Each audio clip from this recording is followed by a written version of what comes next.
12 साल पूरे हुए हैं और इन 12 साल की उपलब्धियों को लेकर के बिहार के मुख्यमंत्री सम्राट चौधरी बोल रहे हैं। सीधे लिए चलते हैं। की स्थिति में आज जीएसटी की ऐसी व्यवस्था खड़ी हुई 2016 के बाद, आज मैं गर्व से कह सकता हूं कि बिहार जैसे राज्य को उसकी, जबकि हमारे यहां शराबबंदी का एक ऐतिहासिक फैसला तत्कालीन मुख्यमंत्री नीतीश कुमार जी ने लिया, इसके बावजूद बिहार चल पड़ा, आगे बढ़ा, आगे खड़ा है। और आज मैं बता भी सकता हूं आपको कि जब टैक्स हमारे बढ़ने लगे तो आज के तारीख में जहां 2004-05 में से लेकर और 13-14 तक लगभग 2,80,000 करोड़ रुपया बिहार को टैक्स मिले थे, आज बिहार में इस 11-12 साल में 12,90,000 करोड़ रुपया भारत सरकार से सिर्फ टैक्स में हमको उपलब्ध हो रहे हैं, चाहे वो जीएसटी के माध्यम से हो, इनकम टैक्स के माध्यम से हो, सेंट्रल एड के तौर पर हो। तो लगभग 4 गुने से अधिक राशि बिहार को प्राप्त हो रहा है।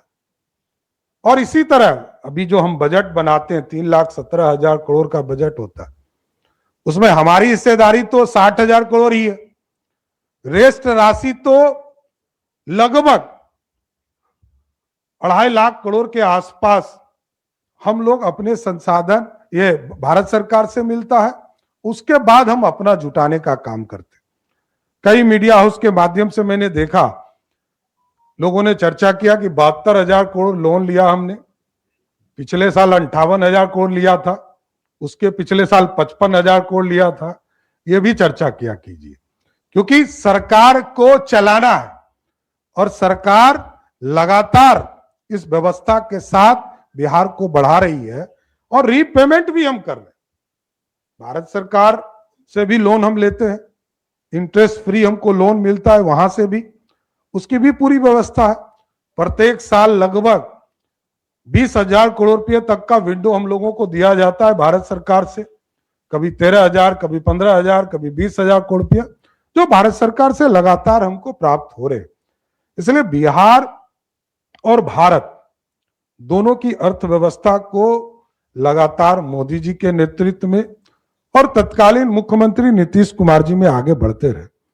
लोग चिंता करते हैं कि भाई इस देश में भारतीय जनता पार्टी चुनाव क्यों जीत रही है। लोग ये नहीं देखते हैं कि उनको खाने के लिए मोदी जी की सरकार दे रही है, पानी पीने के लिए घर तक नल जल की चिंता मोदी जी करते हैं, घर में बिजली बिहार में नीतीश कुमार जी और देश में मोदी जी के सहयोग से घरों तक बिजली पहुंचाया गया, पंखा पहुंचाया गया, एसी और फ्रिज पहुंचाया गया, का उपयोग कर पा रहे हैं। क्योंकि बिजली आज देश में सबसे अच्छा कहीं है तो वो बिहार है, सबसे अधिक। तो मोदी सरकार की उपलब्धियों को बिहार के सीएम सम्राट चौधरी गिना रहे थे। चलिए बढ़ते आगे। खबर राजधानी रांची से है, जहां नगरी में प्रस्तावित रिम्स 2 निर्माण को लेकर विरोध तेज होने लगे हैं। कांग्रेस के पूर्व कार्यकारी अध्यक्ष बंधु तिर्की ने रैयतों की जमीन पर रिम्स 2 बनाए जाने का विरोध करते हुए कहा, आदिवासियों की जमीन के मुद्दे पर कांग्रेस हमेशा उनके साथ खड़ी रहेगी।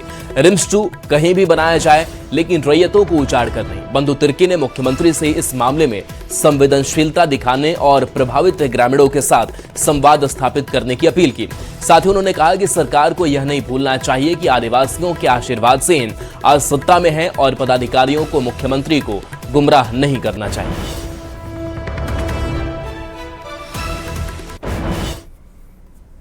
तो कहीं बने, और भी जगह है बंजर भूमि में बननी चाहिए, लेकिन वहाँ के जो रैयतों को उजाड़ कर बनाना कहीं से भी उचित नहीं है। और मैं आज भी कहूँगा कि माननीय मुख्यमंत्री इस पर पुनर्विचार करे। राज्य की जनता उन्हें बहुत प्यार करती है, बहुत चाहती भी है।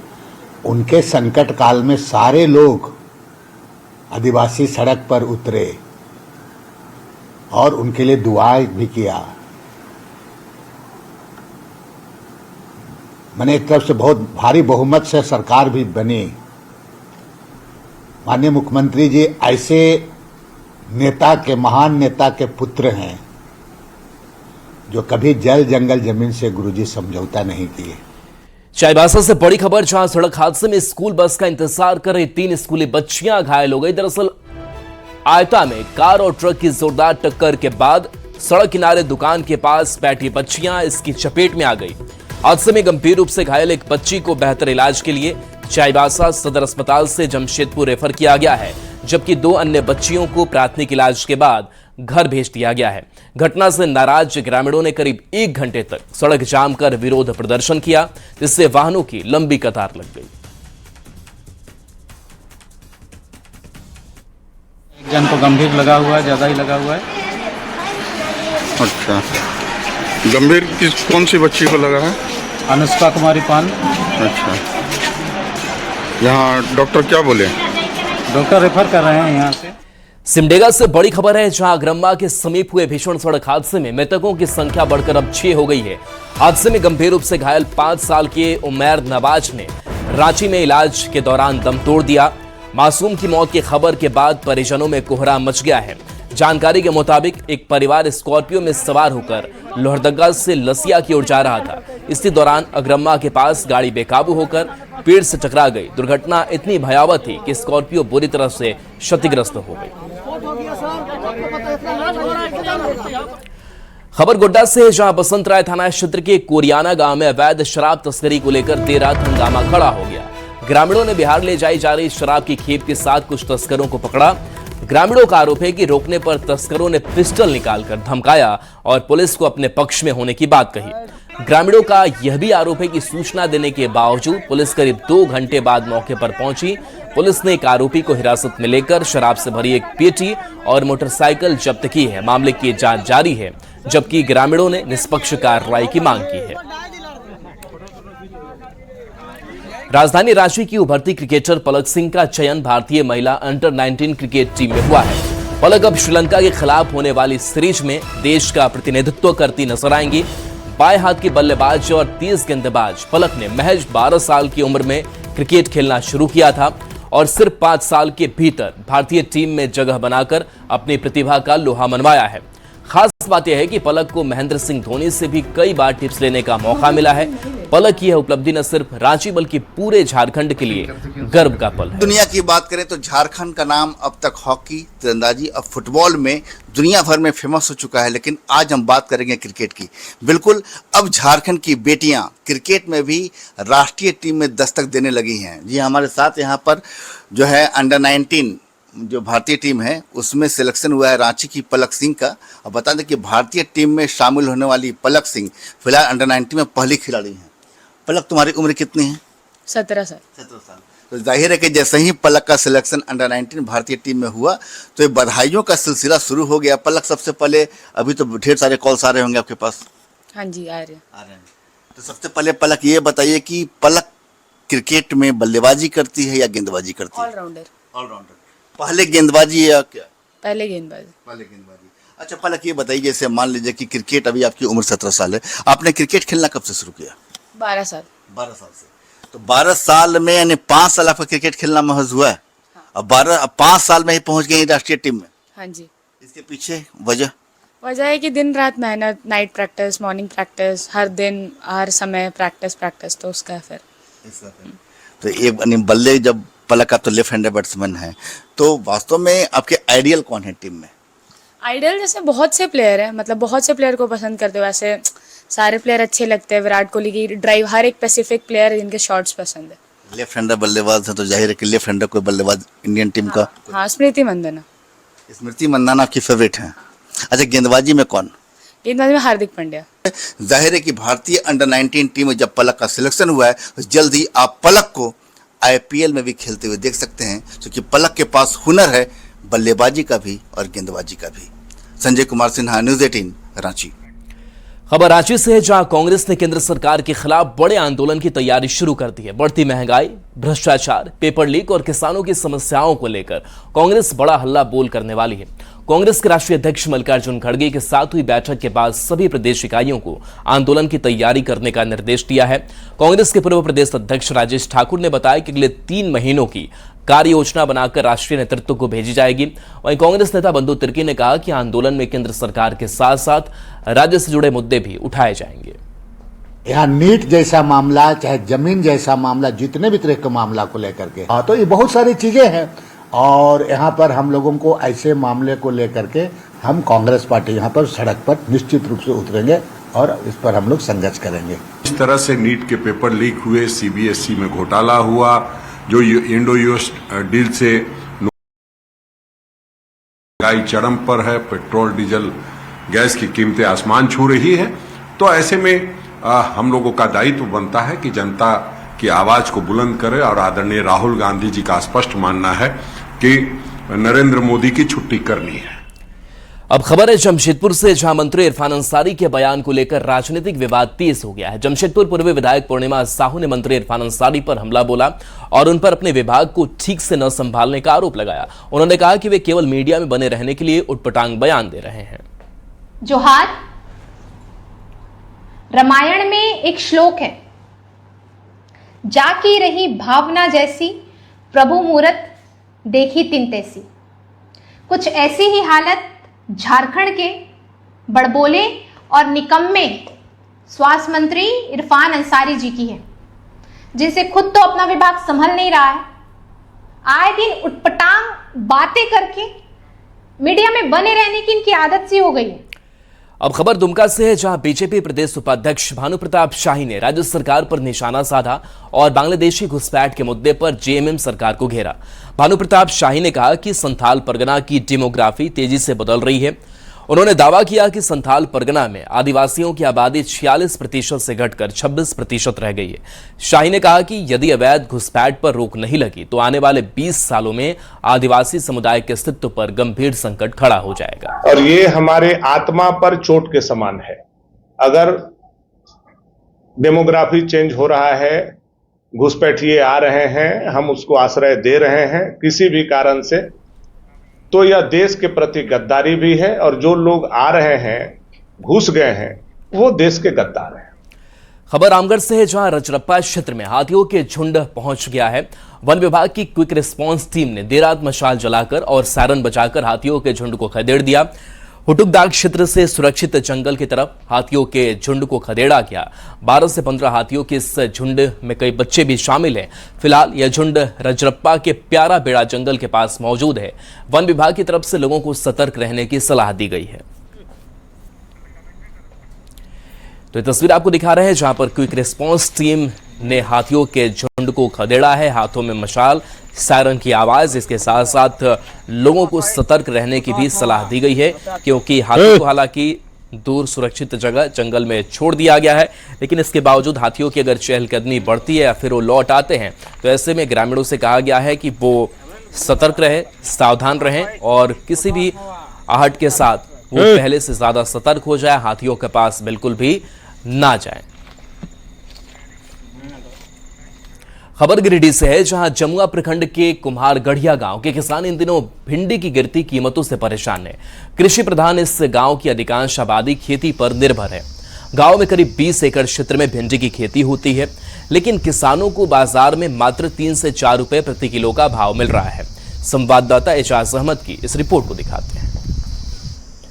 गिरिडीह जिले में किसानों की स्थिति बद से बदतर होते जा रही है। इस वक्त हम मौजूद हैं गिरिडीह जिले के अंतर्गत आने वाले जमुआ प्रखंड के कुम्हारगढ़िया गांव में, जहां पर किसानों ने लगभग 20 एकड़ एरिया में भिंडी का फसल लगाया है। ये तस्वीरें आपको कुम्हारगढ़िया की दिखा रहे हैं, जहां पे भिंडी की फसल लहलहा रही है और यहां से लगभग 20 क्विंटल रोजाना भिंडी बेचने के लिए किसान तोड़कर बाजार ले जाते हैं। लेकिन किसान इस बार मायूस है, क्योंकि भिंडी का जो कीमत है वो बिल्कुल गिर गया है। लगभग बताया जा रहा है 3 से 4 रुपए प्रति किलो भिंडी ये लोग बेचने को मजबूर हैं। देखिए, दिक्कत बोलिएगा तो बहुत दिक्कत है।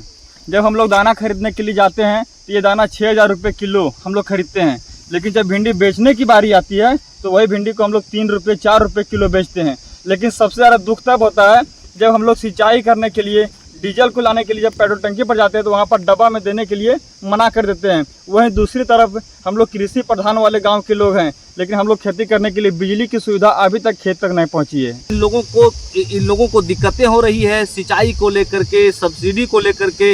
इतना ही नहीं, मार्केट में इन लोगों का जो फसल है उसका वैल्यू भी नहीं मिल पा रहा है, लागत भी नहीं मिल पा रहा है। तो ऐसे में ये लोग मायूस हैं और सरकार से जहाँ एक और दाम बढ़ोतरी की मांग कर रहे हैं, वहीं सिंचाई की व्यवस्था की भी लगातार मांग हो रही है। गिरिडीह से न्यूज़ 18 के लिए मैं एजाज अहमद। खबर साहिबगंज से है, जहां बरहरवा रेलवे स्टेशन पर आरपीएफ ने बड़ी कार्रवाई की है और वनांचल एक्सप्रेस के जनरल कोच से 174 पुराने इस्तेमाल किए गए एंड्रॉयड मोबाइल फोन बरामद किए हैं। बरामद मोबाइल फोनों की अनुमानित कीमत करीब 58.95 लाख रुपए बताई जा रही है। जांच के दौरान ट्रेन से 2 संदिग्धों को पिट्ठू बैग के साथ पकड़ा गया। दोनों आरोपी मोबाइल फोन से जुड़े कोई वैध दस्तावेज नहीं दिखा पाए। आरपीएफ ने मोबाइल फोन जब्त कर दोनों आरोपियों को गिरफ्तार कर लिया है। वहाँ चेक करना शुरू किए। चेक करने के बाद जब गाड़ी घुमाने से खुली है, खुलने के बाद जब लिंक केबिन पास करिए तो लिंक केबिन के पास से हम लोग देखा कि डिनर कंपार्टमेंट सामने बाथरूम के पास 2 व्यक्ति संदिग्ध अवस्था में पिट्ठू बैग लेके खड़े हुए थे। जब हम लोग को अपनी तरफ आते हुए देखा तो वो घबरा गया। घबराने के बाद वो स्लो ट्रेन से वो नीचे उतरने की कोशिश करने लगे। उसके बाद चारों तरफ हम लोग देख के उसको हाथ पकड़ के ऊपर किया, उसको पूछताछ करने लगे।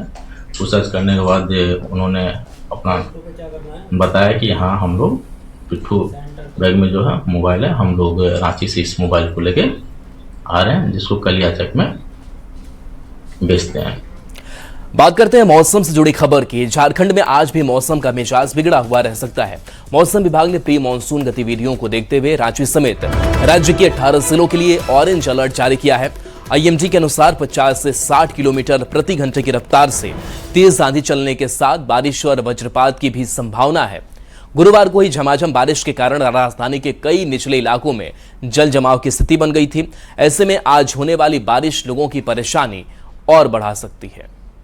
राजधानी रांची का मौसम एक बार फिर अपने बदलाव के साथ, बदले और बिगड़े मौसम के अंदाज के साथ नजर आ रहा है। बता दें कि रांची का आसमान आज अपना रंग बता रहा है कि किस तरह बारिश के पानी के साथ जमीन का ढंग बदलने जा रहा है।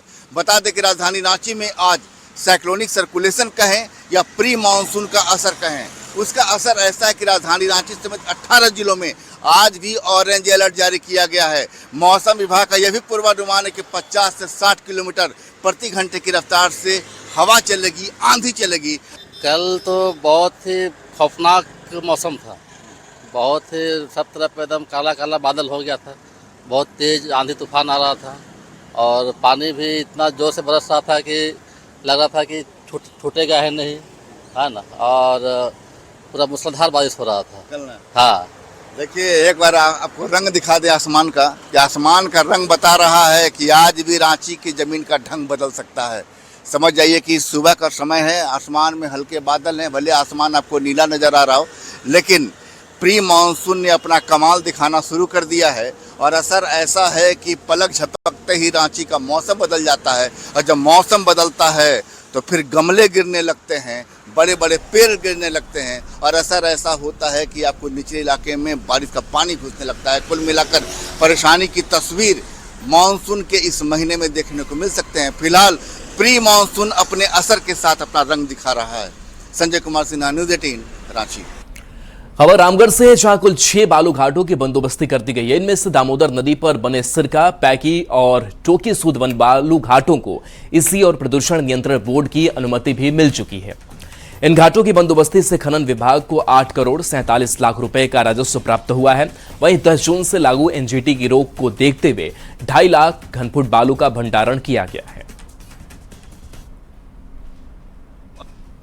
जिले में जैसा कि आप अवगत होंगे, कुल 6 बालू घाटों की खनन विभाग उपायुक्त महोदय की अध्यक्षता में नीलामी की गई थी।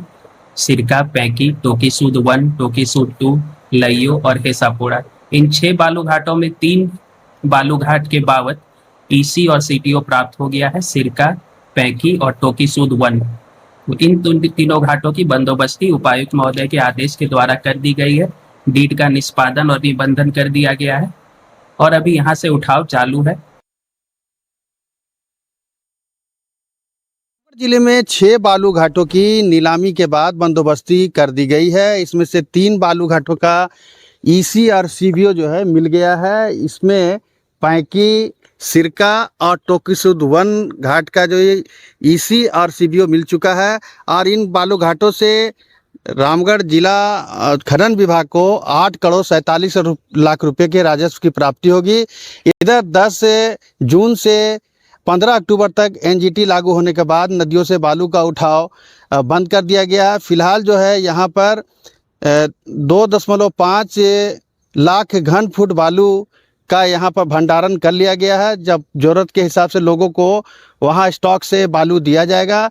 फिलहाल देख सकते हैं दामोदर नदी है जहाँ से बालू का उठाव टोकीसुद 1, टोकीसुद 2, सिरका, पैंकी, हेसापुड़ा और लइयों से किया जाना है। एनजीटी लागू होने के दौरान 15 अक्टूबर तक अवैध रूप से या वैध रूप से नदियों से बालू का उठाव नहीं किया जा सकेगा। जावेद खान, न्यूज़ 18 रामगढ़। गुमला से दिल दहला देने वाली खबर सामने आई है जहां तेज बारिश और आंधी तूफान ने एक परिवार की खुशियां छीन ली है। सदर थाना क्षेत्र के टोटो गांव में आम चुनने गए 6 साल के मासूम की मिट्टी की दीवार गिरने से दर्दनाक मौत हो गई। जानकारी के मुताबिक तेज आंधी के दौरान पेड़ से गिरे आम को चुनकर मासूम घर लौट रहा था। तभी घर के समीप स्थित मिट्टी की दीवार अचानक उसके ऊपर भरभराकर गिर पड़ी। गंभीर हालत में परिजन उसे सदर अस्पताल लेकर पहुंचे जहां डॉक्टरों ने उसे मृत घोषित कर दिया। अब खबर बोकारो से है। दरअसल कैंप 2 निवासी और सीआरपीएफ जवान सद्दाम हुसैन को देश की सुरक्षा में असाधारण साहस और वीरता दिखाने के लिए राष्ट्रपति द्रौपदी मुर्मू ने प्रतिष्ठित शौर्य चक्र से सम्मानित किया है। ये स्टील सिटी बोकारो के लिए गर्व का क्षण है। जवान सद्दाम हुसैन ने जम्मू कश्मीर के बांदीपोरा में आतंकवादियों के खिलाफ चलाए गए एक अभियान में अहम भूमिका निभाई थी। उनकी बहादुरी के सम्मान में मिले इस पुरस्कार से पूरे बोकारो में खुशी और गौरव का माहौल है।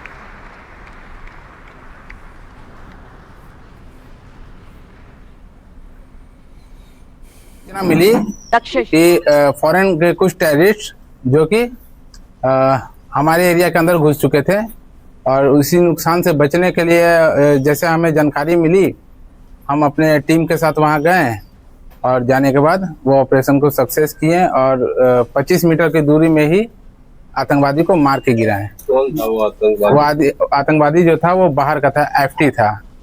बेटा को जो ये अवार्ड मिला है तो हमारे ही लिए नहीं गौरव की बात है, पूरे झारखंड के जनता के लिए गौरव की बात है, पूरे देश की जनता के लिए गौरव की बात है।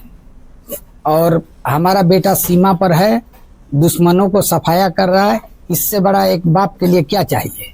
बहुत घबराहट तो होता है लेकिन अच्छा भी लगता है कि देश का रक्षा कर रहे हैं। यही कहेंगे कि थोड़ा डर तो लगता है लेकिन अच्छा भी लगता है कि देश की रक्षा और सेवा के लिए मेरे पति वहाँ पे है। दुआ करती हूँ, नमाज पढ़ती हूँ कि उनके लंबी उम्र के लिए ठीक ठाक रहे। छोटे से